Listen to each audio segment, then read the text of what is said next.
Um Boeing 777 carregado com destino à China desaparece no ar. Um monólito misterioso aparece de repente no meio do deserto de Utah e some de forma igualmente misteriosa. E um dos carros mais famosos de Hollywood, o icônico Aston Martin DB5 de James Bond, está desaparecido desde 1997. Mas ainda há uma pergunta que não quer calar. Como coisas tão grandes podem simplesmente sair de cena sem deixar rastros? Aperte o cinto, pois estamos prestes a mergulhar nesses mistérios selvagens e explorar o que pode estar escondido bem debaixo de nossos narizes. O busto da rainha Nefertiti, com 47 centímetros de altura, está localizado no Neues Museum, em Berlim. Aparentemente, ela era como a Beyoncé do Antigo Egito, absolutamente impecável, com maçãs altas do rosto, nariz fino e aquele sorriso misterioso, tudo esculpido em pedra calcária. Mas espere, onde está o globo ocular dela? Ou melhor, a íris? Sim, o olho esquerdo é apenas uma órbita vazia olhando para a eternidade. Mas dê uma olhada mais de perto na íris do olho direito. Isso, meu amigo, é quartzo. No início, os arqueólogos que o encontraram presumiram que o cristal havia caído, por isso a equipe fez o melhor que pôde para recuperá-lo. Mas não conseguiu encontrá-lo em lugar algum, o que abriu espaço para outras teorias misteriosas sobre seu desaparecimento. Os especialistas pensaram que talvez na vida real Nefertiti tivesse alguma infecção ocular antiga ou uma doença rara, mas ao que parece não. Essa teoria provavelmente não está correta, porque outras estátuas dela mostram o globo ocular esquerdo. Então, talvez o artista tenha ficado preguiçoso e terminado apenas um olho, ou simplesmente abandonou o estúdio. Quero dizer, quem não sente vontade de abandonar o trabalho às vezes, dizendo eu desisto? Ou talvez esse busto tenha sido apenas um modelo de demonstração para retratos oficiais, mostrando aos futuros escultores como fazer a estrutura interna do olho. Sei que é difícil acreditar que esse belo busto era apenas um adereço para uma aula de arte. Afinal de contas, ele é classificado como uma obra-prima de artesanato. Mas essa teoria tem algum respaldo. Os lados não pintados dos ombros são listados como a segunda pista de que esse busto foi feito para ser um modelo. Mas será que foi mesmo? Bem, ninguém pode provar. Tudo o que sabemos é que quando a escultura foi encontrada, o olho já estava faltando, se é que tinha um. Portanto, o mistério ainda está muito vivo. De uma rainha antiga para outra, só que mais moderna. Sim, acho que podemos dizer isso. Estou falando da rainha Vitória, mais precisamente sobre seu cetro parlamentar desaparecido. Um símbolo de autoridade que está perdido desde 1891. A história é a seguinte: o bastão de 1,5 metro de comprimento, feito de prata e coberto com uma fina camada de ouro, foi trancado com segurança após uma assembleia noturna. Mas na tarde seguinte havia desaparecido sem deixar rastros. O principal suspeito era Thomas Jeffrey, um engenheiro que foi visto saindo da casa do parlamento com um pacote grande e barulhento. O cara alegou que se tratava apenas de sucata para sua oficina.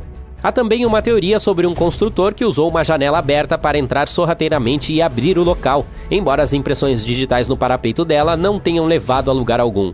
E não vamos nos esquecer do boato da pegadinha. Aparentemente alguém poderia ter pegado o cetro emprestado para uma brincadeira e esquecido onde o havia deixado. Por fim, há uma história maluca de um grupo de mulheres de Melbourne que supostamente pegou o objeto e o jogou no rio Maribyrnong. Apesar de todas as teorias malucas, o bastão ainda está desaparecido.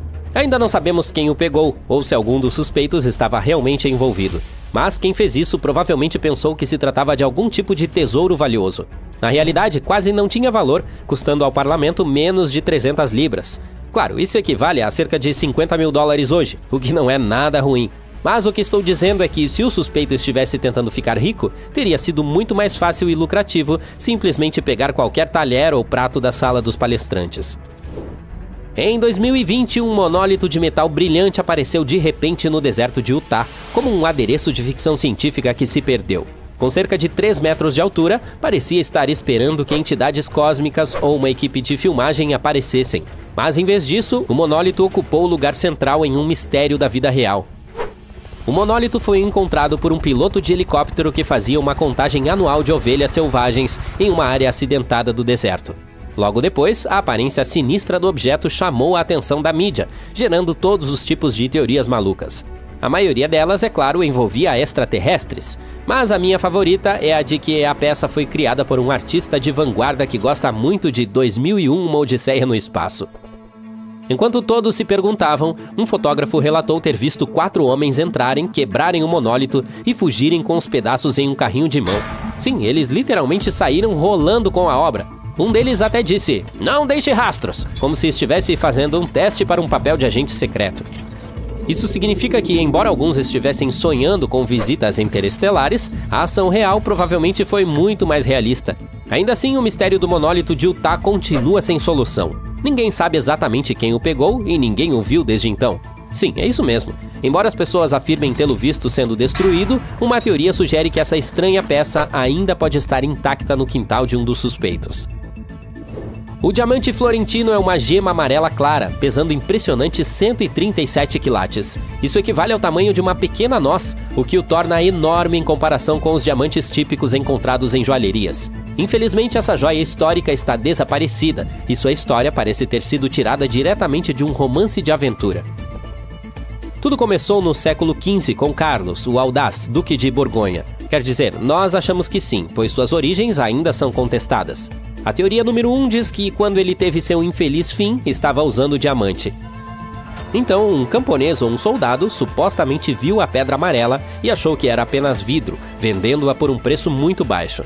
Não foi um grande negócio, especialmente porque se esse diamante fosse leiloado hoje, poderia valer mais de 20 milhões de dólares.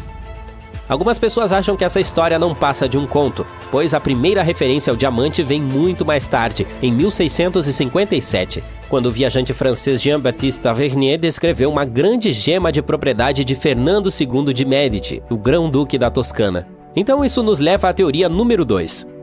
Quando o último Médici faleceu, a família Habsburgo colocou as mãos na gema, tornando-a parte das joias da coroa austríaca. Quando o Império entrou em colapso, o imperador Carlos I da Áustria supostamente levou o diamante com ele para o exílio. Em 1818, alguém próximo à família imperial decidiu pegar emprestado o diamante, se é que você me entende, e o levou para a América do Sul junto com outras joias da coroa. Portanto, o diamante florentino poderia ter feito parte de um roubo de joias reais, mas como vítima, eu acho. Há rumores de que na década de 1920, o diamante chegou de alguma forma aos Estados Unidos, passou por uma pequena reforma ao ser lapidado e foi vendido. Mas será que foi mesmo? Bem, ninguém sabe. De diamantes de valor inestimável à Coca-Cola gelada. Honestamente, em um dia escaldante de verão, uma bebida refrescante parece tão valiosa quanto. A próxima da nossa lista é uma máquina de refrigerante misteriosa. Essa joia vintage apareceu em Capitol Hill, Seattle, em algum momento no final dos anos 90. E vou te dizer, não era igual a nenhuma outra. As pessoas costumavam falar que tinha um monte de botões misteriosos que, em vez de Coca-Cola ou Sprite de sempre, distribuíam alguns sabores bem estranhos e diferentes. Imagine a diversão de apertar um botão e se perguntar se você receberia ginger ale, refrigerante de uva ou algo bizarramente novo. Ninguém sabia exatamente quem abastecia a máquina. Com o tempo, os moradores locais criaram lendas de que ela era assombrada ou tinha vontade própria. Esse equipamento misterioso de Coca-Cola ficou tão famoso em Seattle que tinha sua própria página no Facebook, com mais de 24 mil seguidores. Então, em junho de 2018, desapareceu, deixando um bilhete dizendo: "Fui dar uma volta". Surgiram teorias sobre o destino da máquina de refrigerante, desde o observatório Space Needle até uma vida secreta em outro lugar. Infelizmente, apesar de alguns avistamentos falsos, o equipamento continua perdido. Se essa não é a máquina de vendas mais legal e enigmática de todos os tempos, eu não sei o que é. Vamos supor que você esteja passeando pela praia da cidade de Yamamatsu, no Japão, tomando sol e ouvindo as ondas, quando do nada avista uma esfera metálica de 1,5 metro de largura. A maioria das pessoas provavelmente se assustaria, pensando que se trata de um balão espião, uma aeronave misteriosa ou, não sei, uma Dragon Ball. Essa situação exata aconteceu com um rapaz no ano passado. Ele provavelmente pensou que era apenas uma bola de praia esquisita, então tentou empurrá-la. Naturalmente, ela não se moveu nem um pouco. Um mês depois, essa esfera de metal gigante estava sendo manchete em todo o mundo, porque ninguém tinha ideia de onde tinha vindo.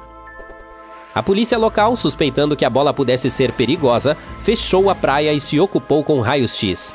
Por fim, quando perceberam que não era perigosa, as autoridades decidiram simplesmente retirar o objeto misterioso de lá. Disseram que ela seria armazenada por um determinado período de tempo e depois descartada. Mas as pessoas ainda estão se perguntando onde foi parar. Quero dizer, essas palavras foram muito vagas e as autoridades nunca disseram exatamente o que fizeram com ela. Sei que até o momento estamos conversando sobre itens isolados, mas as coisas estão prestes a piorar.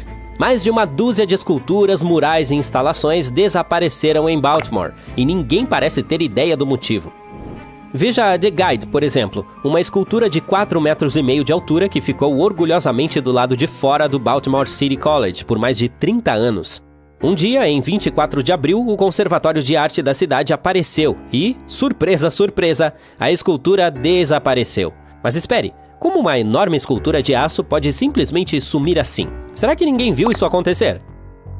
Bem, aparentemente não, e esse não foi um caso isolado. Desde 1992, 14 obras de arte evaporaram ou foram encontradas em um estado triste.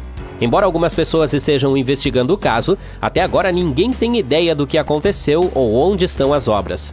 Talvez tenham sido levadas por alguns colecionadores de arte de alto risco, ou alguém tenha pensado que poderia usá-las como gnomos de jardim sofisticados. É difícil pensar em algo mais misterioso do que um avião que desaparecesse sem deixar rastros. Você provavelmente já ouviu falar de Amelia Earhart, a inovadora aviadora americana que virou uma verdadeira lenda. Em 1932, ela se tornou a primeira mulher a voar sozinha sem escalas pelo Oceano Atlântico, fazendo uma viagem ousada do Canadá à Irlanda do Norte. Depois, em 1935, foi a primeira pessoa a voar sozinha do Havaí para o continente americano, completando um perigoso voo de 3.875 quilômetros que já havia ceifado várias vidas. E também se tornou a primeira mulher vice-presidente da Associação Nacional de Aeronáutica. Sua lista de recordes continua, então vamos apenas dizer que Amelia ficou um pouco obcecada em ultrapassar limites. Mas seu objetivo final era ser a primeira mulher a voar ao redor do mundo. Assim, em 1937, ela decolou para essa jornada épica em um Lockheed Electra 10E, mas as coisas deram terrivelmente errado. Durante um voo de lá para Honolulu, problemas de comunicação e falhas no rastreamento fizeram com que ela desaparecesse no Oceano Pacífico. Apesar de inúmeras buscas no mar e no ar, nem Amelia nem o avião foram encontrados, tornando-se um dos maiores mistérios da aviação. O voo 370 da Malaysia Airlines é uma espécie de versão atual do avião desaparecido de Amelia Earhart. Em março de 2014, um Boeing 777 decolou de Kuala Lumpur com destino a Pequim, mas nunca chegou ao destino. Ele sumiu das telas de controle de tráfego aéreo, mas o radar militar o detectou brevemente quando ele se desviou da rota, antes de desaparecer completamente.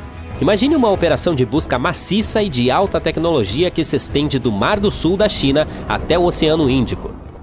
O que é realmente estranho nessa história toda é que, mesmo com um enorme esforço de busca, tanto no ar quanto no mar, ainda não sabemos exatamente o que aconteceu. As teorias variam desde o piloto ter derrubado o avião intencionalmente e uma falha mecânica, até um elaborado sequestro. Mas nada de concreto foi revelado. A única coisa que sabemos é que os últimos sinais confirmados da aeronave apontavam para uma parte remota do Oceano Índico, e isso é tudo. O próximo meio de transporte de nossa lista tornou-se lendário graças aos filmes. Aqui está ele, é o icônico Aston Martin DB5 de James Bond em Goldfinger. E não era um carro qualquer, e sim um superstar, completo com um telefone oculto, um assento ejetor, trituradores de pneus. Ele tinha mais truques na manga do que o próprio Bond. Porém, em 18 de junho de 1947, esse famoso DB5 desapareceu de um hangar na Flórida. É isso mesmo, simplesmente sumiu como em um truque de mágica que deu errado. Naquela época, pertencia ao empresário e colecionador de carros Anthony Pugliese, o terceiro, e valia de 7 a 10 milhões de dólares.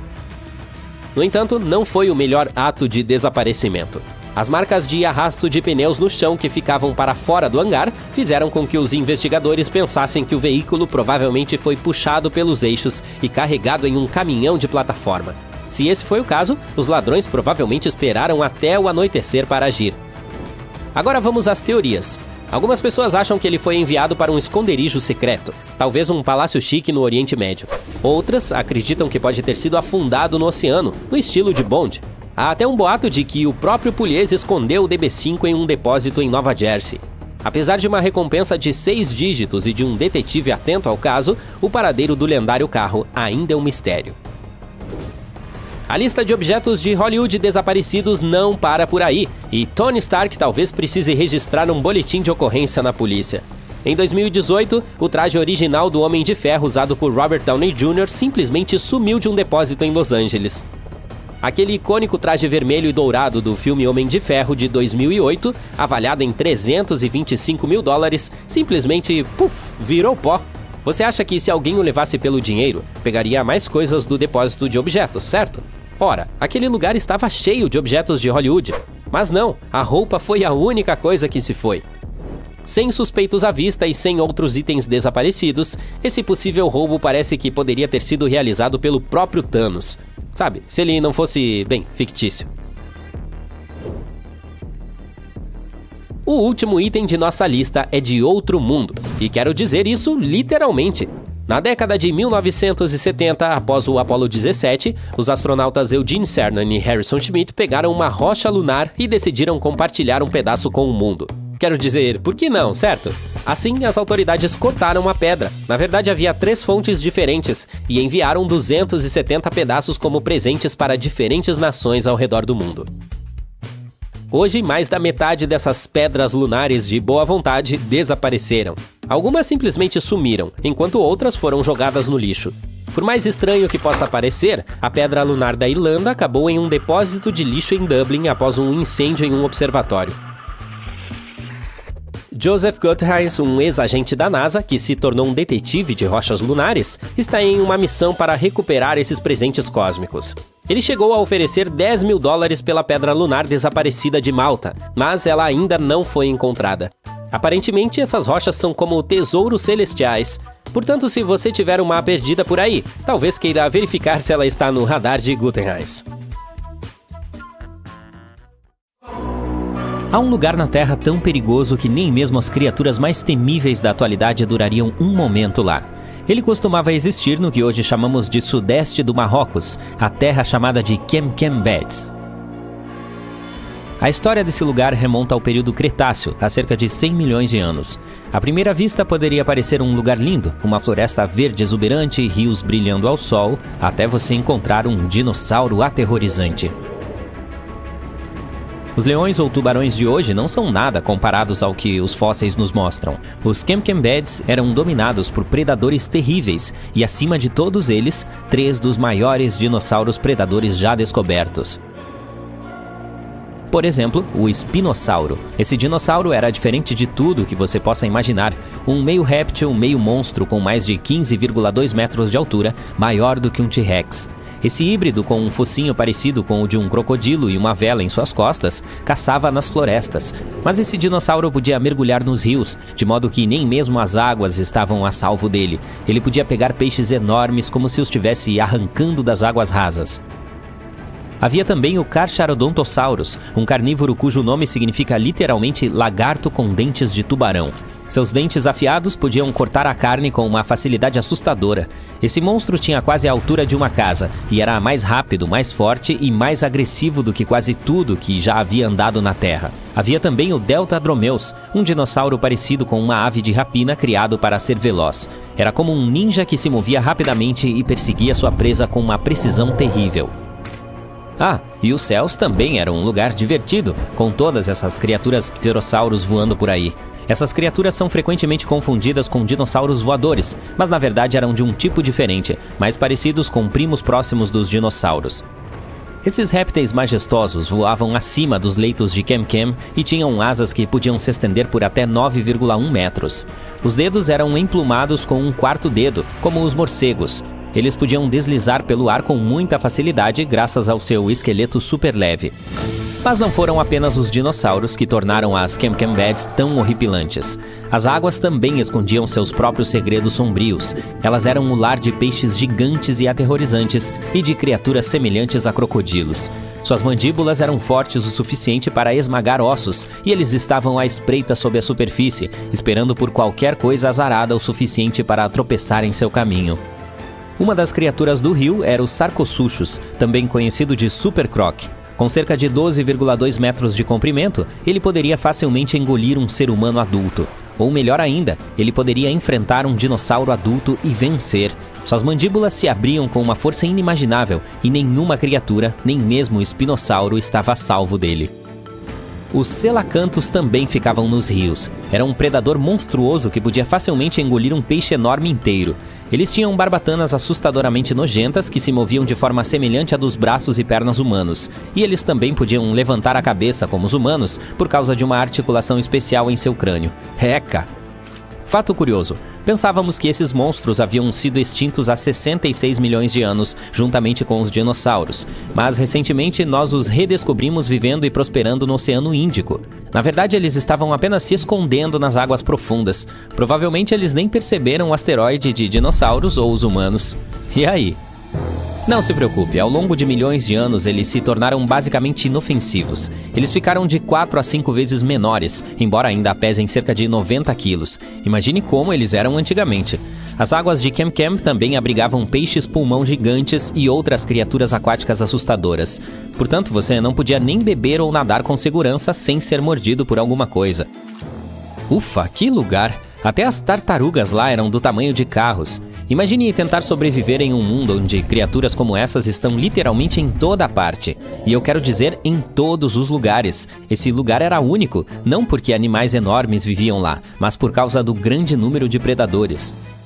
Você pode pensar que não deve ser tão fácil para todos esses predadores se encontrarem em um só lugar, certo? E você está certo, parece que as presas eram escassas ali.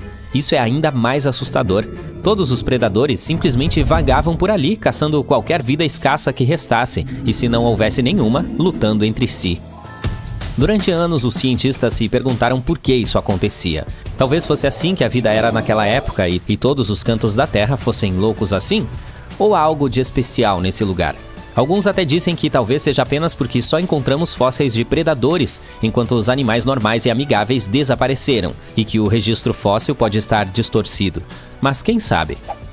E o ambiente em si era tão fascinante quanto as feras que viviam lá, apenas um pouco mais amigável. É difícil imaginar, mas antigamente esse deserto era um paraíso verde, úmido e cheio de rios. O calor do sol queimava a terra. O clima era quente, tão quente que até os polos eram quentes. O clima lá era extremo, estações secas seguidas de tempestades intensas que moldavam a terra e a vida. Os rios gigantes abriram caminho por essa paisagem. Eles se estendiam desde o Saara, desaguando no antigo Oceano Tethys ao norte. Se você estivesse lá, haveria bacias vastas e interconectadas, e além delas, o Oceano Atlântico Central. As planícies aluviais se estendiam sob um céu sufocante.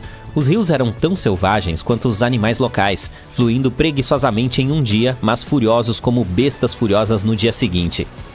No início, esses rios eram poderosos, abrindo canais profundos na terra e criando grandes bancos de areia. Mas com o tempo, eles diminuíram a velocidade e a paisagem se transformou em lagoas rasas e planícies cobertas de sal. À medida que a água foi desaparecendo, deixou para trás um mosaico de áreas úmidas e águas de movimento lento. Neste momento, o Kem-Kem Beds é um deserto vasto e acidentado onde o tempo parou por milhões de anos. Se você o visitasse, veria uma escarpa gigante com sua face rochosa serpenteando ao longo da fronteira entre o Marrocos e a Argélia, banhada pela luz forte do sol. Sob seus pés estariam camadas de história fossilizada. Essa é uma das razões pelas quais os cientistas ficaram fascinados com esse lugar por muito tempo. Deve ser uma das coleções mais abrangentes de fósseis já descobertas no norte da África. Há fósseis de outras partes da África, é claro, como a formação Bahariya, no Egito, mas eles não nos dizem muito sobre a vida durante esse período, não como a Kem-Kem. Isso tudo se deve aos rios que mencionamos. Em lugares mais quentes e secos, eles sofreram erosão ou ainda permanecem enterrados sob a areia. As primeiras descobertas de Kem-Kem começaram no final dos anos 40. Um cientista chamado Schubert descobriu fósseis de peixes ósseos ao longo da escarpa perto da fronteira entre o Marrocos e a Argélia. Apenas alguns anos depois, o paleontólogo René Lavocat levou as coisas para o próximo nível. Viajando em um camelo, ele vasculhou a paisagem do deserto e descobriu um verdadeiro tesouro de fósseis. Ele encontrou o esqueleto parcial de um enorme dinossauro herbívoro. Finalmente, pelo menos uma criatura pacífica nos leitos de Kem-Kem. Esse gigante de pescoço longo percorria os antigos vales dos rios e comia folhas como um bom menino.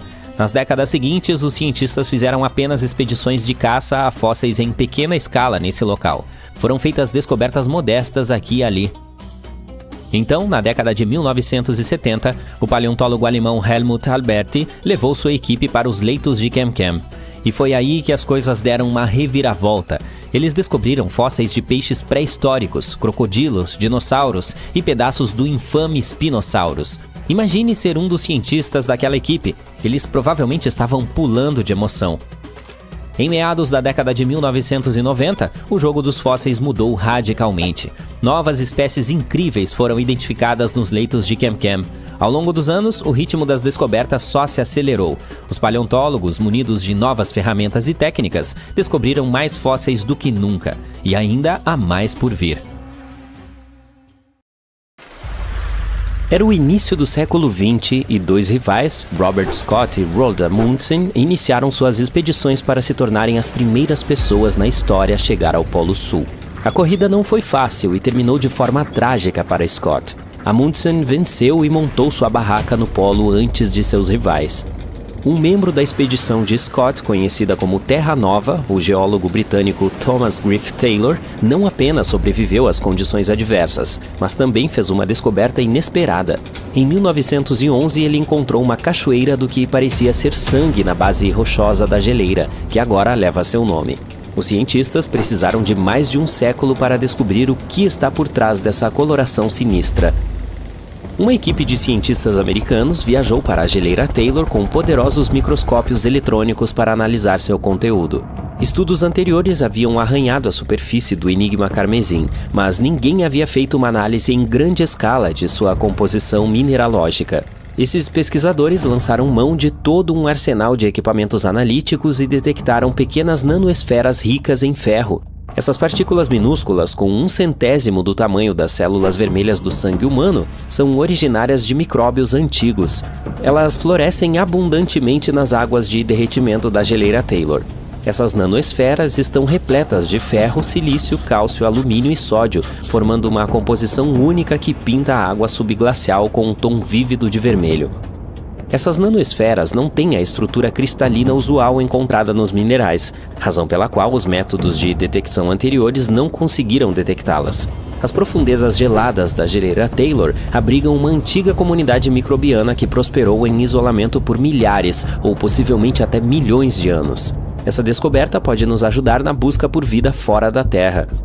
O Dr. Ken Levy, cientista pesquisador da Universidade Johns Hopkins, tem uma experiência impressionante em materiais planetários e na análise de amostras marcianas. Ele decidiu descobrir o que aconteceria se um Mars Rover aterrissasse na Antártica. Será que ele conseguiria descobrir o que torna as cataratas de sangue tão fascinantemente vermelhas?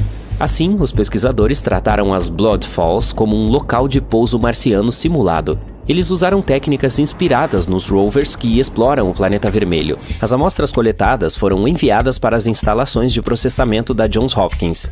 Lá, Levy liberou o poder da microscopia eletrônica de transmissão e revelou as enigmáticas nanoesferas. Ele chegou à conclusão de que nossos métodos atuais de análise das superfícies de outros planetas com rovers são insuficientes. Eles não conseguem desvendar a verdadeira natureza dos materiais ambientais, especialmente em planetas frios como Marte. Esses materiais podem ser muito pequenos e não cristalinos, o que atrapalha nossos métodos de detecção. Para realmente compreender a essência dos planetas rochosos, precisaremos de microscópios eletrônicos de transmissão. Colocar um deles em um Mars Rover ainda não é viável, mas pode significar o início de uma nova era na exploração espacial. Você já viu uma cachoeira em chamas? Todo mês de fevereiro, quando as estrelas se alinham da maneira certa, a cachoeira Horsetail, no Parque Nacional de Yosemite, recebe uma transformação sensacional. Quando o sol se põe, seus raios atingem a cachoeira no ângulo perfeito, transformando-a em uma exibição de tons vibrantes de laranja e vermelho. Não sabemos exatamente quem e quando se descobriu esse milagre natural. É possível que os habitantes originais do vale soubessem de sua existência, mas não divulgaram. Foi somente em 1973 que o fotógrafo Galen Rowell tirou a primeira foto conhecida da cachoeira, trazendo-a para o centro das atenções. Desde então, a Firefall se tornou uma sensação global, espalhando-se como um incêndio nas mídias sociais e atraindo multidões de todos os lugares. Essa magnífica cascata atrai centenas de espectadores todos os anos, mas eles só podem ver o espetáculo sob certas condições. Em primeiro lugar, a Horsetail Fall precisa de um riacho caudaloso. Se não houver neve suficiente em fevereiro, a cachoeira não terá água para criar a mágica. As temperaturas devem ser quentes para derreter a camada de neve durante o dia. Se estiver muito frio, a neve permanecerá congelada e o espetáculo de fogo não se acenderá. Em segundo lugar, precisamos de um céu limpo no oeste ao pôr do sol. Os raios de sol precisam de um caminho reto para atingir o Horsetail Fall e fazer com que ele ganhe vida. E como o clima em Yosemite está sempre mudando, as nuvens podem se dissipar magicamente bem na hora do show. Se todas as condições estiverem corretas, você testemunhará a Yosemite Firefall em toda a sua glória por cerca de 10 minutos. O mistério das pedras de vela no Parque Nacional do Vale da Morte, na Califórnia, tem intrigado os cientistas há anos. As pesadas pedras parecem ter vontade própria e se movem pela Racetrack Playa, um leito de lago seco. Elas deixam um rastro na lama rachada. Havia todos os tipos de teorias para explicar esse fenômeno, desde campos magnéticos ou dust devils, que são fortes redemoinhos, até brincadeiras maliciosas. Ninguém realmente testemunhou essas rochas em ação, o que só aumentou o mistério. Em 2006, um cientista da NASA chamado Ralph Lawrence entrou em cena. Ele estava estudando as condições climáticas em outros planetas, mas não conseguiu resistir ao fascínio do Vale da Morte e daquelas pedras de vela esquivas. Ele teve um momento de eureka enquanto mexia na mesa da cozinha com um recipiente Tupperware. Lawrence encheu o recipiente com água, deixando uma pequena pedra para fora e o colocou no freezer. Em seguida, ele colocou essa construção gelada em uma grande bandeja de água com areia no fundo e soprou suavemente sobre ela. A pedra começou a deslizar pela água, deixando um rastro na areia. Lawrence estava estudando como o gelo pode fazer com que grandes rochas flutuem e se movam ao longo das praias de maré no Mar Ártico. Aplicando esse conhecimento, ele e sua equipe de pesquisa descobriram que, sob certas condições de inverno no Vale da Morte, água e gelo suficientes poderiam se formar para fazer as rochas flutuarem pela Racetrack Playa como uma brisa leve, e ao deslizarem, elas deixavam sua marca no terreno lamacento. O Rio de 5 Cores Caño Cristales, na Colômbia, tem o título não oficial de rio mais bonito do mundo. Na maior parte do ano, ele se parece com qualquer outro rio comum. A verdadeira mágica acontece entre as estações úmida e seca, quando o nível da água está perfeito. O fundo desse rio único é revestido por uma planta especial, e quando as condições são adequadas, ele se transforma em uma deslumbrante exibição de cores. Pense em vermelhos vibrantes, amarelos deslumbrantes e verdes exuberantes, todos se misturando com a água azul. É como entrar em um arco-íris vivo com milhares de tons entre eles. Essa exibição fenomenal dura apenas algumas semanas, de setembro a novembro. Durante a estação úmida da Colômbia, o rio flui muito rápido e profundamente, cobrindo o fundo do rio e negando às plantas a luz solar necessária para ficarem vermelhas. E na estação seca, simplesmente não há água suficiente para sustentar a vida vibrante do rio. Portanto, você precisa pegá-lo no momento certo. A razão por trás das praias das Maldivas brilharem no escuro à noite não é um mistério, mas isso não as torna menos impressionantes. Isso acontece graças ao plâncton bioluminescente. Essas criaturas minúsculas são como pequenas bolas de discotecas subaquáticas, emitindo um brilho azul frio quando estão agitadas ou em movimento. Imagine caminhar ao longo da costa e deixar para trás pegadas brilhantes. Você pode até nadar à noite entre esses plânctons mágicos. Os pesquisadores descobriram que sua bioluminescência é, na verdade, um mecanismo de defesa inteligente contra predadores. Quando esses micro-organismos piscam suas pequenas luzes azuis, eles desorientam e surpreendem seus agressores. O plâncton produz essa luz usando uma substância química chamada luciferina. Esses plânctons encantadores podem aparecer em qualquer época do ano, mas as melhores chances de vê-los em toda a sua glória brilhante são de junho a dezembro. Durante esse período, há um volume maior de plâncton nos mares das Maldivas, criando as condições perfeitas para um espetáculo luminoso depois que o sol se põe e o céu noturno toma conta. Você só testemunhará a magia do plâncton bioluminescente quando as correntes das marés os trouxerem em grande número para perto da costa. É difícil prever exatamente quando esse show espetacular acontecerá. Portanto, certifique-se de fazer sua pesquisa e prepare-se para tirar fotos com um ISO alto para capturá-lo exatamente como aparece nos catálogos de viagem. Quando você menciona seus planos de viajar para Tristão da Cunha, é bem provável que seus amigos nem saibam onde fica essa ilha remota. E não é de se admirar, Tristão da Cunha é considerado o arquipélago habitado mais remoto do mundo, com a terra povoada mais próxima, Santa Helena, a cerca de 2.400 quilômetros de distância. Atualmente, há apenas 229 pessoas vivendo ali. Em uma comunidade tão unida, todo mundo é primo, tio ou talvez apenas amigo de alguém, mas todos se conhecem com certeza. Há somente 10 sobrenomes na ilha, representando apenas 10 famílias. Chegar lá é uma aventura e tanto. Não há aeroportos, o que significa que sua viagem será feita principalmente por mar. Normalmente, é necessária uma jornada de um dia a partir da África do Sul. Apenas 3 navios fazem o serviço regular da ilha, com menos de 1 dúzia de viagens por ano. Algumas linhas de cruzeiro podem incluí-la em seus itinerários, mas os preparativos devem ser feitos com bastante antecedência, devido à limitação de vagas disponíveis no navio a partir da cidade do Cabo, e também será preciso de uma permissão para desembarcar. Embora Tristão não tenha hotéis tradicionais, há várias pousadas, e você também pode ter a chance de se hospedar com uma família local. Eles fornecerão um local para dormir, 3 refeições por dia e serviços de lavanderia. 88% do que se paga vai diretamente para a família e apenas 12% são impostos. A propósito, a acomodação é surpreendentemente acessível. Custava cerca de 30 libras esterlinas para uma pensão completa em 2024. Sim, eles usam libras, pois fazem parte do território britânico ultramarino, mas também há uma moeda local chamada Libra de Santa Helena, utilizada em paridade com as esterlinas.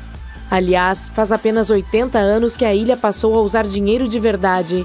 Em 1942, a estação naval começou a pagar salários em espécie, o que ajudou os habitantes locais a passar de uma economia de troca para um sistema baseado em dinheiro e lhes permitiu a novidade de fazer suas primeiras compras. Apenas um aviso, leve tudo o que precisar antes de ir, pois você definitivamente não encontrará o Walmart lá. Quero dizer, não me entenda mal, há um supermercado e tudo mais, mas não é do jeito que estamos acostumados, com prateleiras intermináveis exibindo infinitos potes grandes demais de maionese. A Tristan's Island Store, geralmente chamada de supermercado, não tem janelas de vidro e anúncios chamativos. E sejamos honestos, parece um celeiro abandonado do lado de fora. Ainda assim, desempenha um papel fundamental no fornecimento de produtos essenciais para complementar os alimentos e a lã produzidos localmente. Se um residente quiser comprar algo, deverá fazer pedidos com meses de antecedência para itens que chegam com os navios. A loja funciona de segunda a sexta-feira. Atualmente, os habitantes da ilha continuam a cultivar suas próprias plantações e a criar gado. O supermercado se tornou uma fonte vital para outros itens essenciais, como farinha, açúcar e uma variedade de mantimentos, incluindo pão congelado e produtos típicos dos supermercados do Reino Unido ou da África do Sul. E embora a economia local dependa muito da pesca, especialmente de lagostas, os habitantes dali são em grande parte autossuficientes. Vamos para outro destino super difícil de alcançar, mas dessa vez o nível de dificuldade é maior. Estou falando da famosa cidade da hipóxia, o lugar com a menor quantidade de oxigênio do planeta. É claro que se trata de um apelido. O nome verdadeiro é La Rinconada, uma cidade no Peru. Para chegar lá, é preciso subir mais de 5 quilômetros nas montanhas. E o que você esperava da cidade mais alta da Terra? Apesar de sua localização de difícil acesso, ela abriga muito mais pessoas do que Tristão da Cunha, entre 30 mil e 50 mil. E embora a ilha no meio do nada pareça idílica, a cidade peruana de La Rinconada tem uma aparência muito diferente. O layout urbano apresenta predominantemente residências baixas, onde os serviços essenciais são limitados. La Rinconada não tem um suprimento confiável de água corrente nem um sistema de esgoto. A comunidade não possui serviço de coleta, o que obriga os moradores a queimar ou enterrar o lixo. Além disso, até o início dos anos 2000, La Rinconada não tinha acesso à eletricidade. A maioria das coisas, inclusive os alimentos mais essenciais, precisa ser trazida de fora. Apesar de ser originalmente uma cidade de mineradores, atualmente existe uma gama maior de atividades para ganhar a vida. Algumas pessoas estão ocupadas com o comércio, alimentos, roupas, etc. Outras prestam serviços, e há até aquelas que abrem banheiros públicos. Em termos arquitetônicos, La Rinconada tem muito pouco a oferecer. O padrão é bastante previsível, cabanas feitas de metal corrugado que são instáveis e enferrujam. A escolha dos materiais é ditada pela praticidade. Essas chapas de metal são as mais leves e fáceis para os mineiros transportarem até a geleira. Infelizmente, as casas não têm isolamento adequado, deixando os moradores tremendo de frio, embora tenham acesso à lã das ovelhas locais, que é um excelente isolante. Existem casas de pedra mais resistentes, mas são raras, geralmente habitadas por mineradores mais ricos. Embora a arquitetura possa não ser particularmente cativante, as vistas certamente são. Em quase todos os pontos de La Rinconada, uma olhada para cima revela La Bella Durmiente, ou Bela Adormecida, uma enorme geleira que se ergue sobre a cidade. Chegar a La Rinconada é muito difícil. Primeiro, é preciso voar para o Aeroporto Internacional Alejandro Velasco Astete, em Cusco, Peru. Dali, é possível pegar um trem ou ônibus para Puno, que fica bem perto do Lago Titicaca. É então que as coisas ficam um pouco complicadas. A única maneira de realmente chegar a La Rinconada é pedindo carona ou encontrando alguma para as montanhas. Pode haver alguns ônibus, mas eles não funcionam em horários fixos. Se estiver disposto a isso, você pode alugar um carro, mas fique atento. As estradas podem ser bastante irregulares e difíceis de transitar. Então, um pouco mais de cautela é muito importante nessa aventura.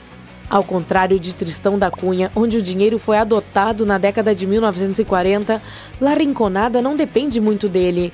A economia local é baseada principalmente em minas de ouro, que não são vigiadas, não são regulamentadas e muitas vezes são perigosas.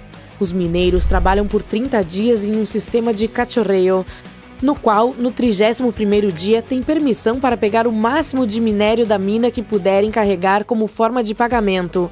La Rinconada não tem banco, mas conta com muitas agências de transferência de fundos que os mineiros usam para transferir dinheiro para suas famílias. Mesmo assim, nunca sabem quanto vão enviar. Cachorreio não é como um salário normal, é um jogo da sorte.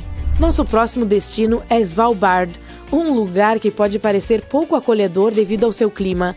Mas os habitantes dali recebem todos de braços abertos. Não é necessário visto para quem quiser visitar ou até mesmo trabalhar lá.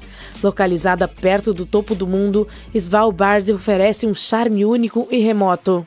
A capital, Longyearbyen, abriga uma comunidade fascinantemente diversificada, com mais de 50 nacionalidades representadas entre seus 2.400 habitantes.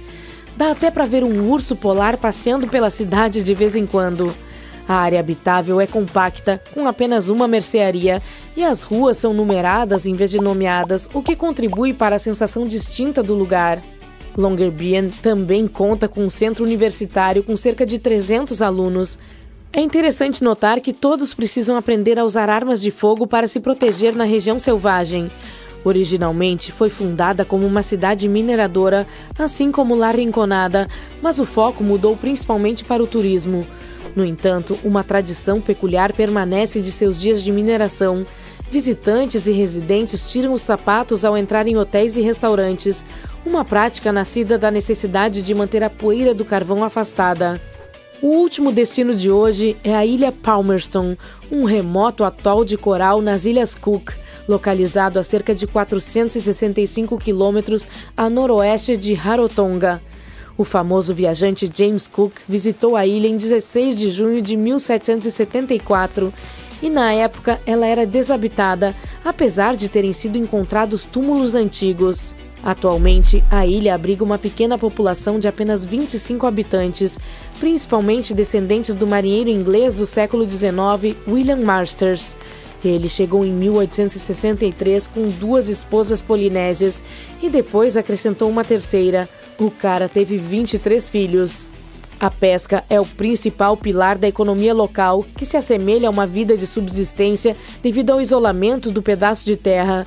Há comodidades modernas e serviços de comunicação disponíveis. Embora não haja aeroporto, navios de carga visitam o lugar periodicamente. Você está sobrevoando o deserto do Saara em um pequeno avião leve quando avista algo realmente estranho. Parece pertencer a uma parte muito diferente do mundo, o oceano. Mas que o oceano pode ser grande o suficiente para que essa monstruosa estrela do mar habite nele? Você desce e percebe que não se trata de uma estrela do mar, mas sim de uma duna imponente com um formato bastante singular. E ela não está sozinha. De longe, essas magníficas estruturas de areia se parecem um pouco com pirâmides. Elas têm topos pontiagudos e braços radiantes. Chamadas de dunas estelares, elas são as maiores e mais complexas dunas desérticas do mundo. Elas são as mais altas de sua espécie, mas isso não é o mais legal sobre elas. Os pesquisadores encontraram formações semelhantes em Marte e até mesmo em uma das luas de Saturno, Titã. As dunas estelares não são super raras, mas são especialmente comuns no sudeste do Marrocos, perto da fronteira com a Argélia. É para lá que você está voando no momento, e a duna de tirar o fôlego com a qual você está se maravilhando é a Lala Lalia, provavelmente a mais famosa de todas, um gigante de 100 metros de altura. Os cientistas acreditam que ela se formou em menos de 1000 anos. Que tal fazer uma pesquisa para saber mais sobre essas formações incomuns? Ali, estou vendo um ótimo local para aterrissar. As dunas estelares receberam esse nome por causa de suas formas com vários braços. Elas se formam em áreas onde os ventos mudam de direção ao longo do ano, mas embora possam ser encontradas em diferentes lugares do planeta, há apenas uma duna estelar confirmada no registro rochoso, o registro coletivo do desenvolvimento da Terra refletido em rochas preservadas. A duna estelar em questão fica na Escócia e é antiga, de cerca de 250 milhões de anos atrás. E isso é tudo o que sabemos sobre dunas estelares super antigas, provavelmente porque não sabemos o que procurar para identificar uma. Outro problema. As dunas estelares geralmente se formam em locais remotos, o que torna extremamente difícil estudá-las. Imagine chegar ao povoado mais próximo e, de alguma forma, viajar sabe-se lá quantos quilômetros até a duna em si e, depois, subir vários metros de areia movediça. Tô fora! Mas você pode ir, pois já aterrissou e a duna está bem na sua frente. No momento, você está em um campo de dunas chamado Erg Sheibi. Felizmente para você, essa área há muito se tornou uma parada turística popular. Veja, ao longe, há hotéis e até mesmo uma boa estrada. Os cientistas que examinaram a Lala Lalia antes de você usaram um radar de penetração no solo para saber mais sobre a formação da areia. Esse equipamento pode detectar as menores diferenças nos tamanhos dos grãos de areia e no conteúdo de água sob a superfície da duna. É assim que se pode criar uma imagem de suas camadas internas. Cuidado! Ufa, foi por pouco. Está vendo esta trincheira? Os pesquisadores cavaram essas trincheiras para coletar amostras de areias há muito enterradas e depois examiná-las. É um processo bastante interessante. O fato é que, enquanto está enterrado nas profundezas, o quartzo na areia acumula radiação proveniente de fontes naturais do nosso planeta. Podemos comparar os grãos de quartzo a minúsculas baterias recarregáveis. Eles podem armazenar a energia que obtém da radiação. Quando os pesquisadores os levam para o laboratório, podem fazer com que os grãos liberem essa energia, e sai na forma de luz. Os cientistas podem então medir o brilho e dizer quando a areia viu a luz do sol pela última vez. Agora, quando os especialistas que cavaram as trincheiras olharam para dentro da Lala Lalia, ficaram chocados.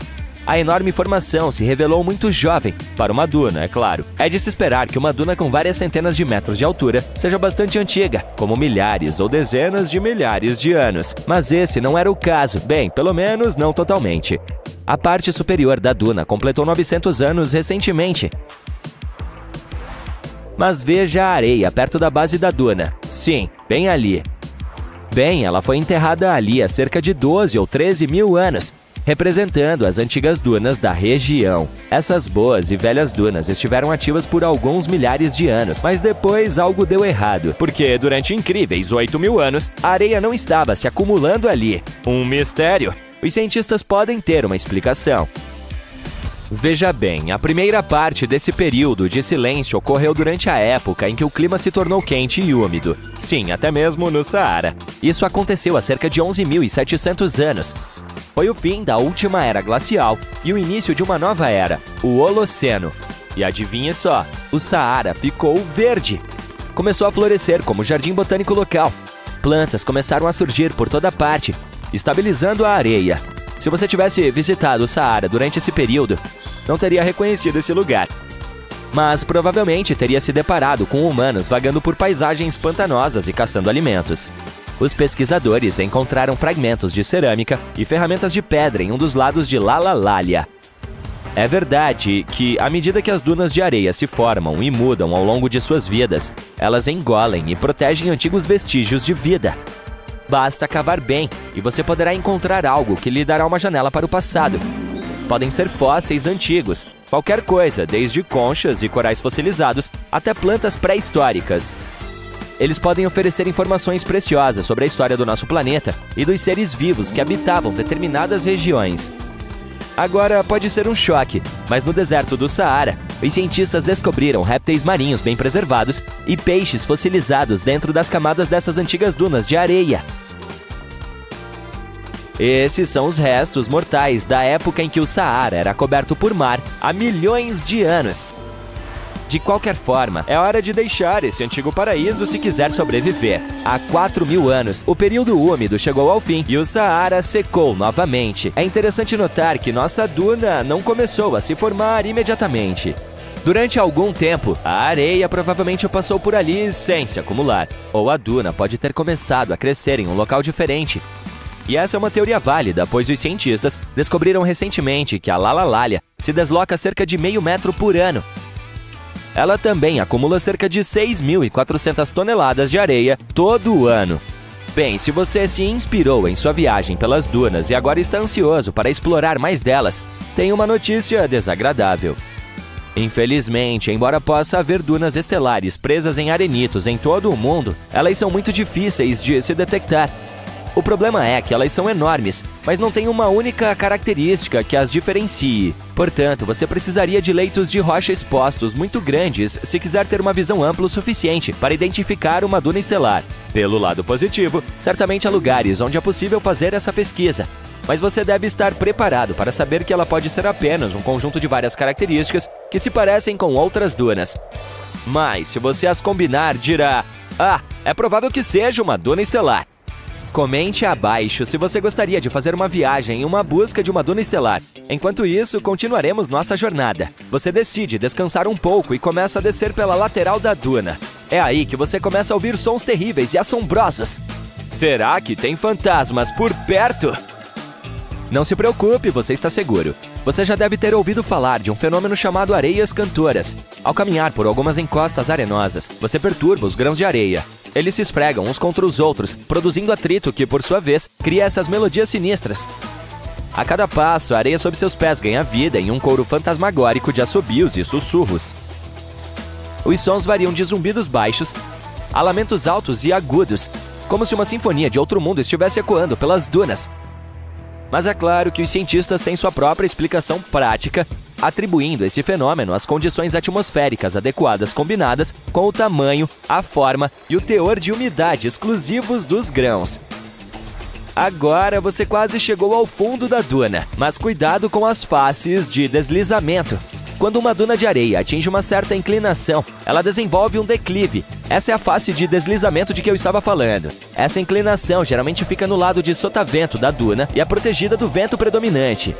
Os grãos de areia começam a se acumular no lado do vento, se arrastando lentamente ao longo da suave inclinação da duna.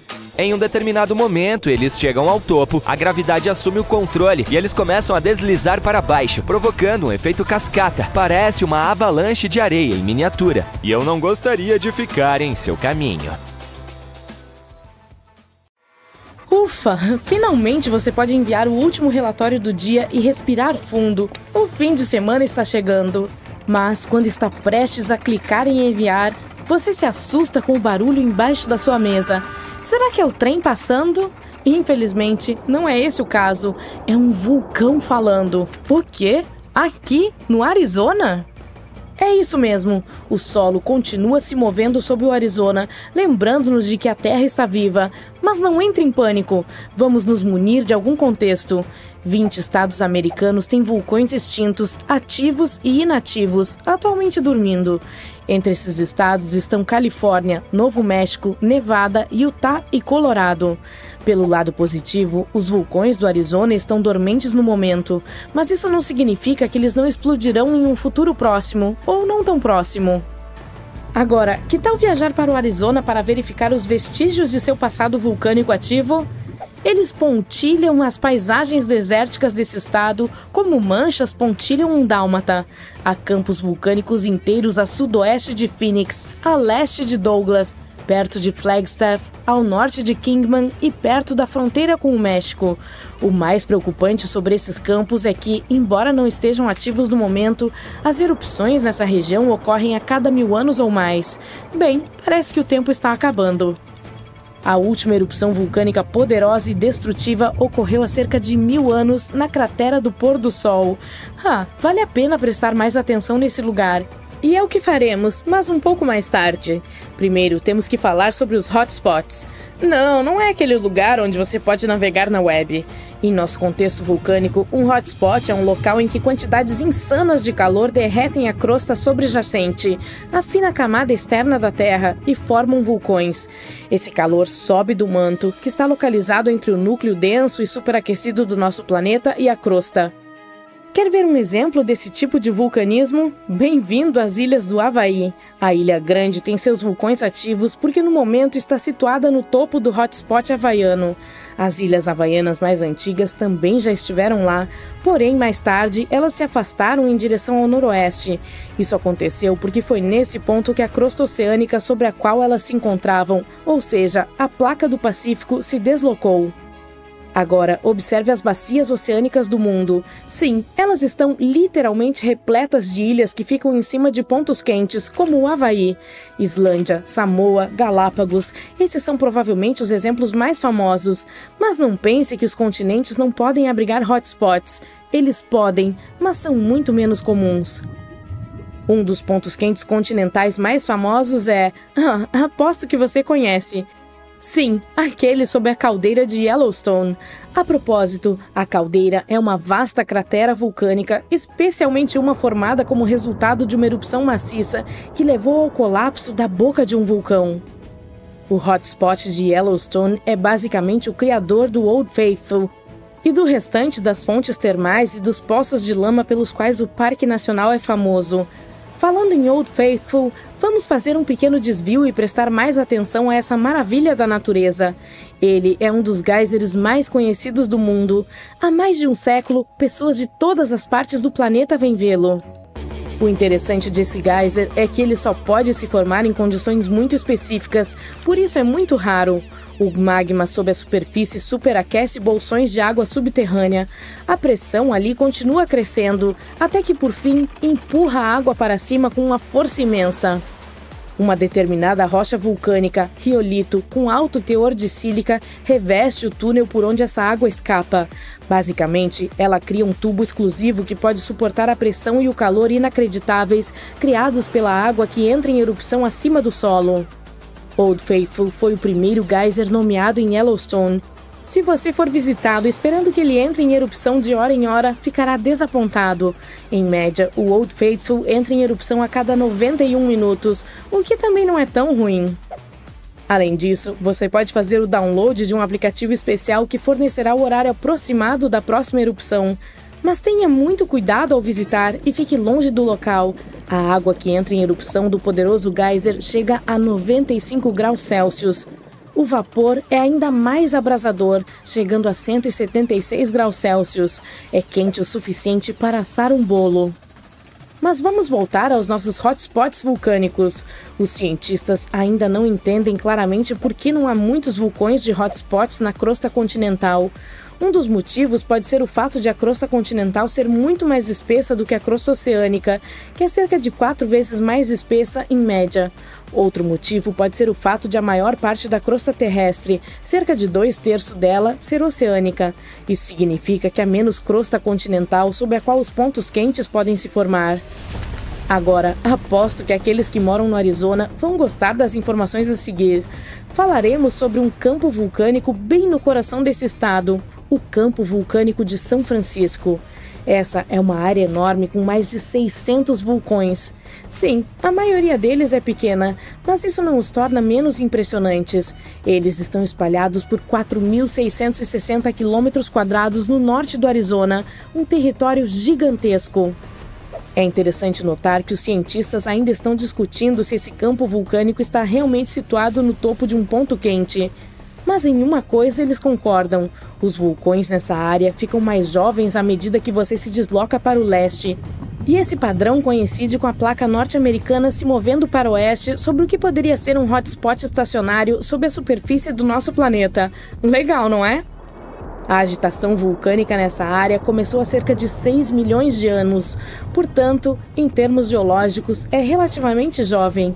Quanto à erupção mais recente, ela ocorreu há menos de 1000 anos. A cratera do pôr do sol que mencionei antes, a que fica perto de Flagstaff, é a abertura mais famosa dessa erupção.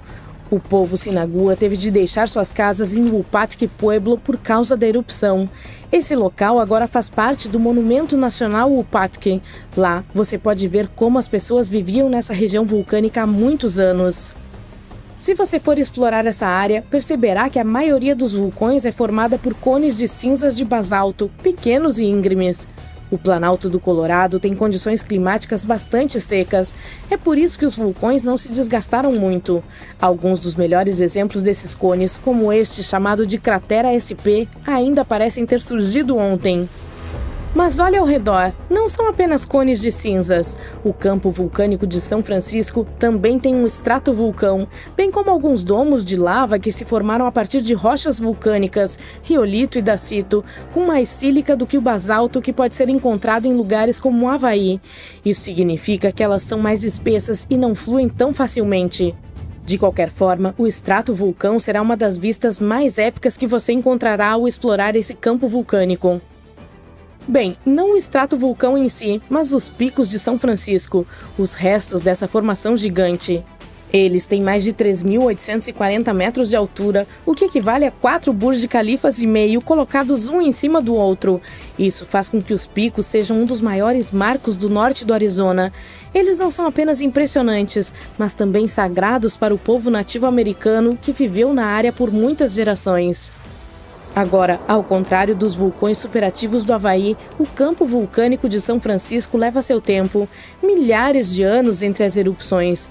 Mas você não deve relaxar ainda. Os geólogos dizem que é provável que ocorra outra erupção um dia. Ela provavelmente ocorrerá na remota parte leste do campo, longe das grandes cidades. Ufa! E se a próxima erupção for parecida com a que formou a cratera do pôr do sol, será um espetáculo e tanto. Fontes de lava e rios de lava fluindo. Ao mesmo tempo, a próxima erupção pode não acontecer por séculos, talvez até milênios. Até lá, o campo vulcânico de São Francisco continuará sendo uma joia oculta da história vulcânica, aguardando seu próximo espetáculo de fogo.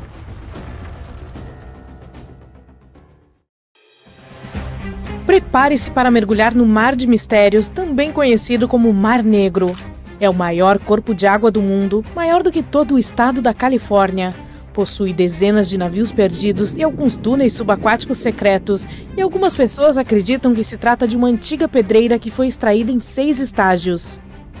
O Mar Negro tem camadas verticais distintas que não se misturam, com maior e menor salinidade. A água salgada vem do Mediterrâneo e a água doce vem dos rios. 10 dos maiores rios da Europa desaguam no Mar Negro. Ele recebe mais água doce dos rios e das chuvas do que perde com a evaporação.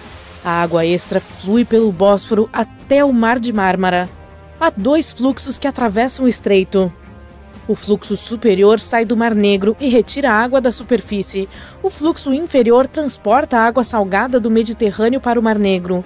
É por isso que as camadas superiores do Mar Negro são menos densas do que suas camadas inferiores mais salgadas. O oxigênio que vem da atmosfera e da fotossíntese permanece nas camadas superficiais. Tudo que está mais profundo do que cerca de 91 metros no centro e até 152 metros perto da borda não é adequado para a vida. Somente determinadas bactérias podem sobreviver nessas condições. Embora não haja ar nas profundezas do Mar Negro, a camada superior abriga cerca de 750 espécies de fitoplâncton. Ovos e larvas de peixes e invertebrados se resfriam nas regiões costeiras. Há também 180 espécies de peixes no Mar Negro, e algumas delas são valiosas, como o carapau, o cação e a espadilha. O nível da água do Mar Negro é sempre o mesmo porque não há marés altas ou baixas. Portanto, o mar é sempre calmo, tranquilo e sereno na superfície, mas ele tem uma característica surpreendente: um rio subaquático. Trata-se de uma corrente de água salgada que flui pelo Estreito de Bósforo e pelo fundo do mar. Essa incrível descoberta foi feita por cientistas da Universidade de Leeds e anunciada em 2010. É o primeiro rio submarino desse tipo já encontrado. O rio se forma porque a água salgada do mar Mediterrâneo transborda pelo Estreito de Bósforo para o Mar Negro, onde a água é muito menos salgada. A zona sem ar do mar é uma câmara de conservação ideal para o que está escondido em suas profundezas.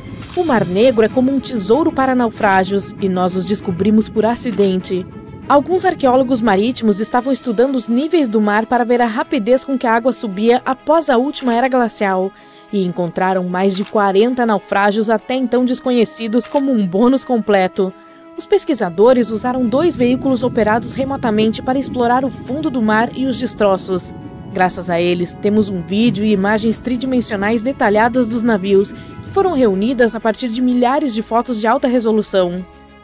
De acordo com o The New York Times, algumas das descobertas de destaque entre os 44 navios encontrados incluem um navio comercial medieval do século XIII ou XIV. Os membros da expedição apelidaram outro navio do Império Otomano de Flor do Mar Negro por seus belos entalhes em pétalas. A equipe também observou detalhes incomuns em outros navios, como cordas enroladas, marcas de cinzel, lemes e outros entalhes. Até o momento, eles não anunciaram nenhum plano para escavar os navios naufragados, mas os navios podem estar repletos de tesouros históricos, como livros, pergaminhos e documentos. Vale a pena tentar resgatá-los. A descoberta mais extraordinária no Mar Negro é o que os arqueólogos acreditam ser o mais antigo naufrágio intacto do mundo.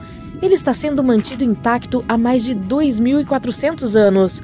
Essa antiga embarcação grega, com 23 metros de comprimento, foi encontrada com seu mastro, lemes e bancos de remo ainda no lugar, a mais de 1,6 quilômetros abaixo da superfície. Os pesquisadores acreditam que o navio era uma embarcação comercial como as retratadas na cerâmica grega antiga, como o Vaso da Sereia, no Museu Britânico. Este vaso, datado do mesmo período, mostra uma embarcação levando Odisseu para além das sereias. A equipe retirou um pequeno pedaço para a datação por carbono e os resultados confirmaram que se trata do mais antigo naufrágio intacto conhecido pela humanidade. O fato de ser tão elaborado e bem preservado merece uma salva de palmas para os construtores de navios do mundo antigo. Sem micróbios, vermes ou outras criaturas para corroer os destroços, não é de admirar que os navios estejam em condições quase perfeitas. Se o Titanic tivesse afundado nessas águas, nós o encontraríamos em um estado muito melhor agora, sem ser comido por micro-organismos subaquáticos desagradáveis. Há uma teoria interessante chamada hipótese do dilúvio do Mar Negro, que sugere que uma enorme inundação ocorreu há cerca de 7.500 anos. 2 geólogos, na década de 1990, sugeriram que no final da última era glacial, quando o clima da Terra estava esquentando, as camadas de gelo estavam derretendo e o nível do mar estava subindo, o Mar Negro era um lago de água doce muito menor. Ele era separado do Mar Mediterrâneo por uma represa natural no Estreito de Bósforo. Com o aumento do nível global do mar, o Mediterrâneo transbordou para a bacia do Mar Negro. Eles sugerem que o nível do mar subia 15 centímetros todos os dias, inundava os assentamentos costeiros e mudava o ambiente para sempre. Amostras do fundo do Mar Negro mostram uma mudança repentina de espécies de água doce para espécies marinhas por volta dessa época, o que significa que houve um rápido influxo de água salgada. Pesquisas subaquáticas também encontraram o que parecem ser antigas linhas costeiras e estruturas feitas pelo homem. Portanto, as pessoas viviam em áreas agora submersas pelo Mar Negro. Além disso, a época desse dilúvio coincide com os padrões conhecidos de migração humana para a Europa, Ásia e África. Eles também dizem que esse dilúvio poderia ser o terrível dilúvio da história da Arca de Noé. Os críticos da teoria do dilúvio dizem que as evidências não são tão simples quanto parecem. Alguns acham que a transição da água doce para a água salgada no Mar Negro foi mais gradual do que um dilúvio repentino. Eles também estão discutindo se as pessoas deixaram os assentamentos antes de eles ficarem submersos ou como resultado disso. Uma antiga crônica que existe há cerca de um século diz que há 2 túneis subterrâneos que começam no que hoje é a Romênia e a Bulgária e se estendem por todo o caminho sob o Mar Negro até a Turquia. Antigamente, os camponeses usavam esses túneis para transportar seus rebanhos de ovelhas para o Império Otomano e para os países da península da Ásia Menor. Quem construiu esses túneis e por que eles correm sob o mar é um completo mistério. Em algum momento, as entradas para esses túneis foram fechadas para a segurança nacional e estavam sob forte vigilância.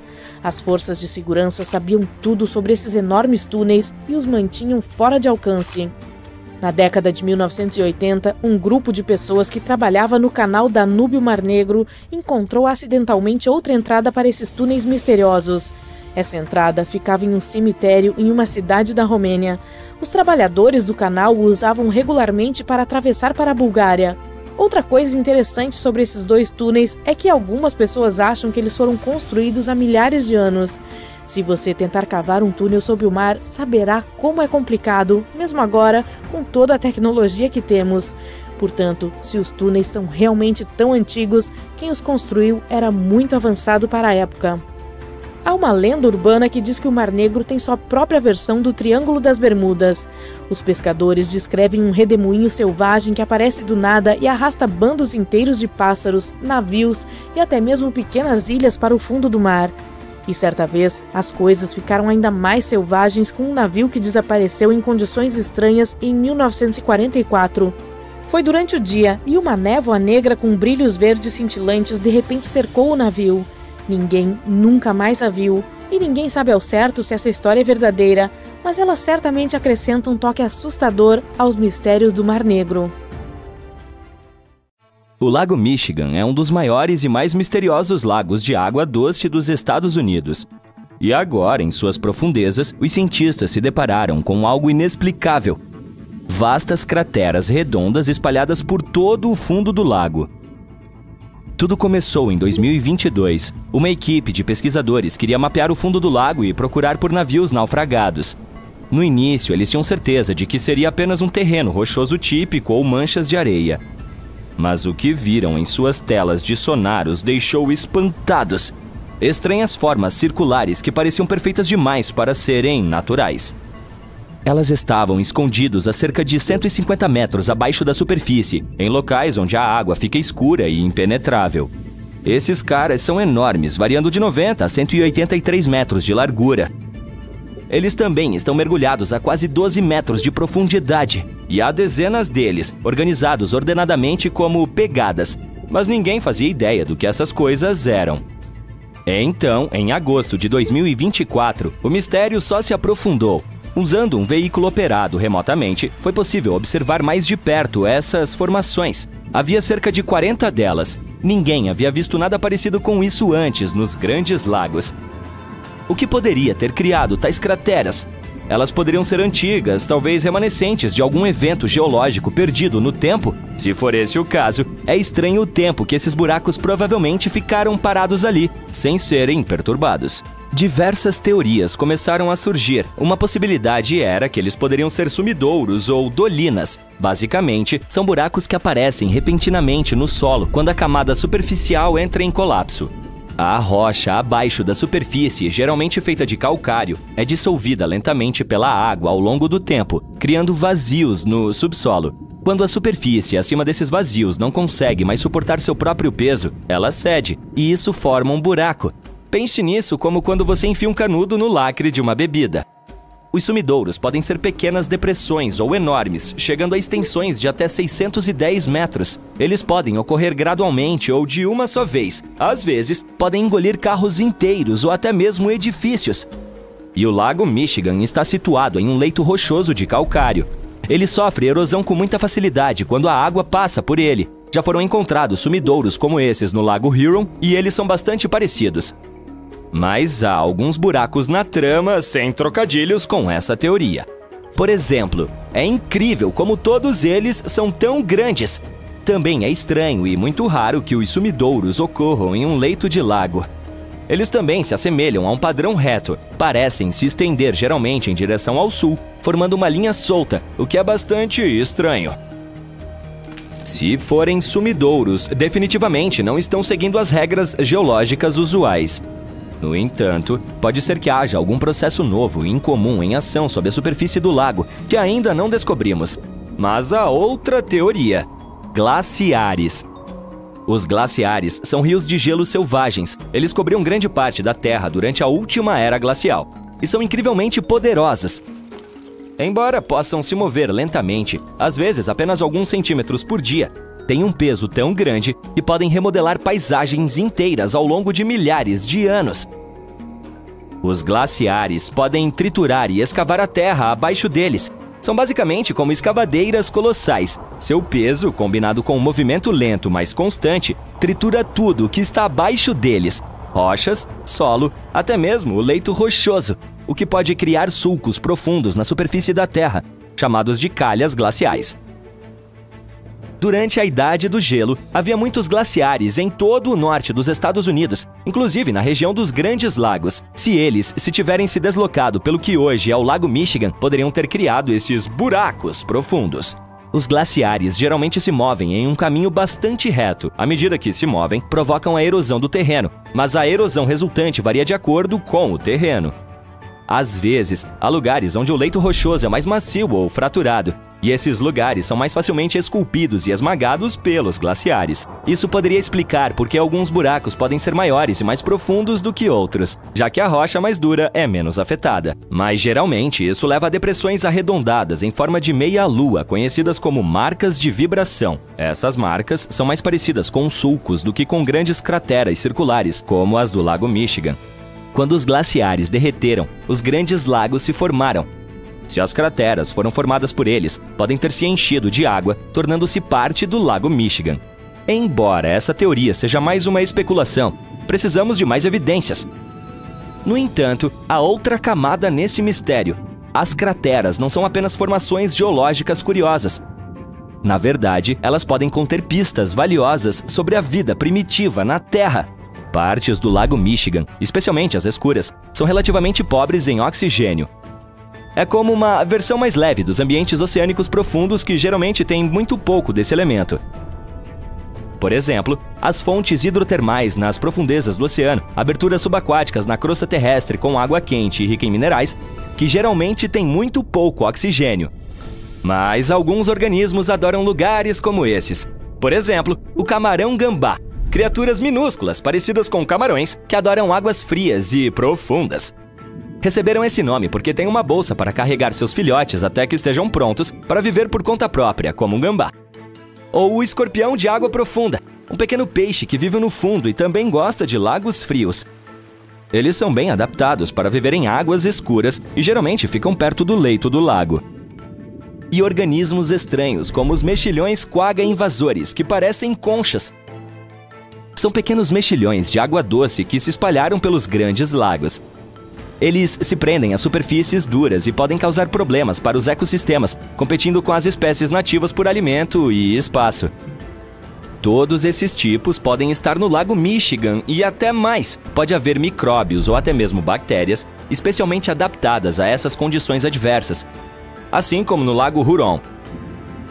Há apenas algumas criaturas que poderiam sobreviver nas profundezas dessas crateras, e estudá-las pode nos dar uma ideia de como a vida floresceu nos antigos oceanos da Terra, pobres em oxigênio. Isso porque foi em lugares semelhantes a esses que algumas das primeiras formas de vida se desenvolveram. A Terra primitiva tinha uma atmosfera com pouco oxigênio, embora fosse muito mais quente, e os micróbios antigos se adaptaram a ela. Os grandes lagos, especialmente o Lago Michigan, sempre tiveram uma reputação um pouco fantasmagórica. Por exemplo, até mesmo essa missão foi organizada para estudar os naufrágios. Aconteceram cerca de 6.000 naufrágios nos grandes lagos. Muitos desses destroços ainda estão nos leitos dos lagos, preservados pelas águas frias e frescas. E os naufrágios não são as únicas coisas estranhas relacionadas aos grandes lagos. Ao longo dos anos, houve histórias de desaparecimentos inexplicáveis. Barcos e até aviões desapareceram sem deixar rastros. Os lagos, geralmente calmos na superfície, podem se tornar perigosos repentinamente com tempestades imprevisíveis e ondas enormes, levando a esses eventos misteriosos. Sem mencionar todas as coisas assustadoras que as pessoas notaram lá ao longo dos séculos, como luzes fantasmagóricas sobre a água ou padrões climáticos bizarros, como nevoeiros estranhos e repentinos que parecem surgir do nada. Em 2007, descobriram até mesmo uma estrutura pré-histórica, que se parece com Stonehenge. Bem, ela era bem menor, mas mesmo assim. Ela estava a cerca de 12 metros abaixo da superfície, no coração da Baía de Grand Traverse. Especula-se que tenha cerca de 9.000 anos de idade, muito mais antiga que Stonehenge. Parece que essa é uma impressão digital daqueles que viveram nessa área há milhares de anos. Essas pedras maciças estão dispostas em um padrão cuidadoso e sinuoso que se estende por 1,6 km. Elas variam em tamanho, desde bolas de basquete até carros compactos. Mas uma, em particular, se destaca. Uma rocha com 1,20 m de altura e 1,5 m de largura. Ela está gravada com a imagem de um mastodonte, uma criatura que vagou pela Terra cerca de 11 mil anos antes de ser extinta. Provavelmente afundou ali durante o fim da última era glacial que mencionamos. Esse período remodelou a região. Esse lugar está submerso agora, mas no passado ainda era terra firme. Portanto, as pedras provavelmente foram criadas por pessoas que viviam ali, embora não tenhamos certeza do motivo. Será que elas eram usadas como esconderijos de caça? Ou seria algum tipo de calendário antigo? Quem sabe? Apenas cerca de 15% do fundo dos grandes lagos foi explorado. Agora, os cientistas estão se preparando para um mergulho mais profundo nesse mistério, tanto literal quanto figurativamente. Eles querem analisar o leito do lago ao redor das crateras, na esperança de que talvez algo no ambiente ao redor delas possa ter causado o seu aparecimento. Eles têm iniciativas com Lake Bed 2030.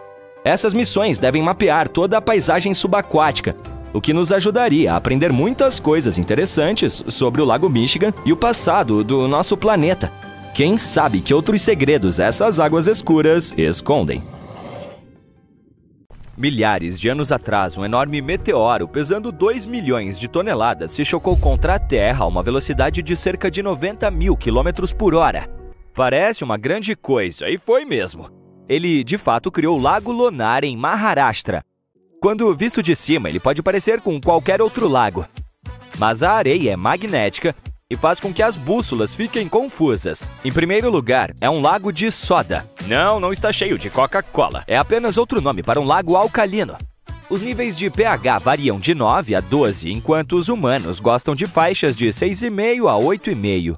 Portanto, não é realmente aconselhável tomar banho lá, sem mencionar a ingestão dessa água. Há um pequeno aprofundamento redondo a cerca de 700 metros do lago principal, que as pessoas acreditam ter sido feito por um pedaço do meteoro principal. Perto desse lago, há um templo de Hanuman, com um ídolo esculpido em rocha, que dizem ter vibrações magnéticas muito fortes. Além disso, os fazendeiros locais estão drenando a água do Lago Âmbar. Às vezes, as pessoas se referem a esse lago como Chota Lonar, que significa pequeno lonar. Essa forma oval quase perfeita é uma das duas únicas crateras naturais do mundo feitas inteiramente de basalto. Uma rocha vulcânica escura e de textura fina. A sua água é 7 vezes mais salgada do que a do oceano, e às vezes o lago pode ficar rosa devido a bactérias específicas.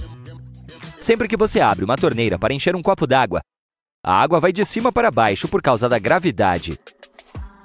É difícil imaginar que isso aconteça de outra forma, mas acontece que há muitas cachoeiras que podem desafiar a gravidade e ir na direção oposta. E isso é chamado de cachoeira reversa e acontece quando ventos super fortes passam por uma cachoeira, empurrando a água de volta para cima. Isso é especialmente comum nos meses ventosos de outono e inverno. Normalmente, são necessários ventos de pelo menos 74 km por hora para ver esse truque legal em ação.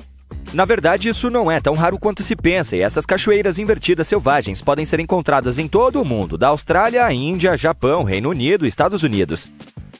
Na Austrália, em áreas como Sydney, Central Coast e Royal National Park, sabe-se que ventos de cerca de 69 km por hora viram as cachoeiras de cabeça para baixo.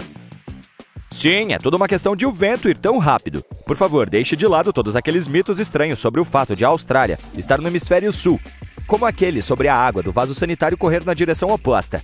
Isso não passa de um mito urbano.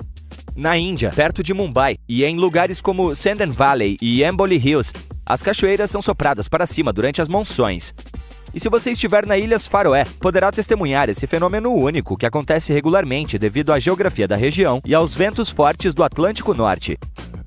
Magnetic Hill, em Ladakh, Índia, é um local fascinante situado a cerca de 4.270 metros de altura, bem ao longo da rodovia Srinagar-Leh, a apenas 26 km da cidade de Leh.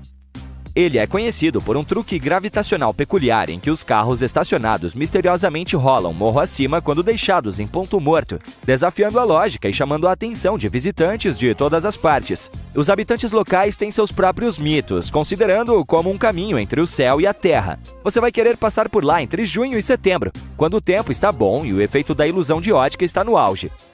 Geralmente das 8 às 17 horas. No Brasil, há uma rua chamada Rua do Amendoim, que parece desafiar as leis da física, deixando muitos perplexos ao caminharem ou dirigirem por ela. Os moradores locais a chamam carinhosamente de Rua do Amendoim, e nunca há falta de vagas para estacionar. Isso se deve principalmente ao fato de que se um carro for estacionado sem o freio de emergência, ele começa a subir a ladeira por conta própria, ganhando velocidade à medida que avança. As pessoas têm todo tipo de teorias malucas sobre o motivo pelo qual isso acontece. Algumas dizem que a colina é assombrada, enquanto outras acham que há um enorme depósito de minério de ferro embaixo dela, que puxa os carros como um imã. Mas acredite ou não, a verdade é que essa estranha ocorrência é apenas uma ilusão de ótica. A rua parece íngreme, mas na verdade tem uma leve inclinação. Portanto, embora pareça que os carros estão subindo a ladeira, na verdade estão apenas descendo. Mesmo assim, isso não impediu que as pessoas filmassem inúmeros vídeos dessa visão peculiar. Localizado na bela costa do Mar Negro, Urec é um resort de praia relaxante, conhecido por suas areias magnéticas exclusivas, que tem tudo a ver com saúde e bem-estar. Essas areias vêm chamando a atenção por seus poderes curativos desde 1800, ajudando as pessoas a enfrentar vários problemas de saúde. A areia magnética de Urec é repleta de minerais como magnetita e quartzo. Ela tem um conteúdo magnético incomum de cerca de 23%, o que torna seu campo magnético muito mais forte do que o da areia comum. As luzes de Hessdalen são misteriosos orbes brilhantes vistos em um trecho de 11 quilômetros do Vale de Hessdalen, na região central da Noruega. Essas luzes têm aparecido desde pelo menos a década de 1930 e podem ser vistas tanto de dia quanto de noite. Elas geralmente brilham em branco, amarelo ou vermelho e podem pairar, se mover rapidamente ou balançar suavemente. Suas aparições podem durar de alguns segundos a mais de uma hora. Embora tenha havido muitos avistamentos, especialmente entre 1981 e 1984, a frequência diminuiu para cerca de 10 a 20 por ano a partir de 2010. Vários grupos, como o Projeto Hessdalen, têm tentado investigar essas luzes desde 1983, usando métodos que variam de estudos de campo a pesquisas científicas. Quanto ao que essas luzes realmente são, ninguém sabe ao certo. Alguns avistamentos foram explicados como coisas como faróis de carros ou objetos astronômicos. Uma teoria sugere que elas podem ser provenientes de uma reação química, envolvendo poeira transportada pelo ar das minas locais. Outra ideia é que elas poderiam ser aglomerados de partículas interagindo de uma maneira específica devido à geologia da área. Alguns pesquisadores chegaram a propor que as luzes podem ser resultado de piezoeletricidade devido a certos tipos de rocha no vale. Outras teorias incluem interações complexas entre ondas eletromagnéticas e poeira, o que poderia explicar as formas e cores exclusivas das luzes. A poeira do Saara, que uma vez chegou a algumas partes do Reino Unido e deixou uma camada vermelha nos carros, está repleta de minerais naturalmente magnéticos. Em 7 de setembro de 2023, algumas pessoas notaram que seus carros estavam cobertos de manchas avermelhadas por causa da poeira soprada do Saara. Um vídeo que circulou no Facebook mostrou alguém usando um imã para remover a poeira do carro. Um comentarista até se exaltou dizendo: "Se você quiser saber o que caiu ontem à noite, pegue um imã e veja isso", insistindo que era metal, não areia. Naturalmente, isso gerou um debate sobre como as propriedades magnéticas da poeira poderiam estar ligadas aos chemtrails. Mas adivinhe só, os especialistas são claros. Esse magnetismo é, na verdade, normal para a poeira do Saara. De acordo com a professora Barbara Maher, do Centro de Magnetismo Ambiental e Paleomagnetismo da Universidade de Lancaster, a poeira carrega uma mistura de partículas do solo africano e um pouco de poluição atmosférica ao se dirigir para a Europa e o Reino Unido. A cor vermelha é devido à hematita, um mineral fracamente magnético. É claro que a poeira pode pegar algumas partículas magnéticas criadas pelo homem ao longo do caminho, mas os cientistas afirmam que elas geralmente são muito menos abundantes do que as que ocorrem naturalmente. Toda a ideia dos chemtrails, que sugere que os aviões estão pulverizando substâncias nocivas intencionalmente, se baseia em teorias da conspiração que foram completamente desmascaradas. Em resumo, a presença de partículas magnéticas na poeira do Saara, como a hematita que dá a ela a sua tonalidade avermelhada, não corrobora em nada a teoria do chemtrail. Não ter internet em 2024 parece meio anormal, certo?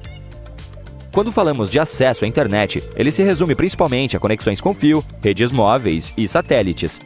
Os cabos de fibra ótica conectam a maior parte do mundo, exceto a Antártica e muitas ilhas pequenas. As redes móveis também são muito difundidas.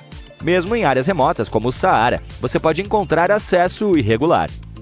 Para as pessoas em áreas rurais, a internet via satélite costuma ser a melhor opção, mesmo que seja mais lenta. Ainda assim, existem alguns pontos realmente isolados. Cavernas profundas, como a Krubera, na Geórgia, não têm acesso à internet devido à sua profundidade, e no fundo do oceano, os sinais têm dificuldade para chegar, tornando o acesso à internet ruim ou inexistente.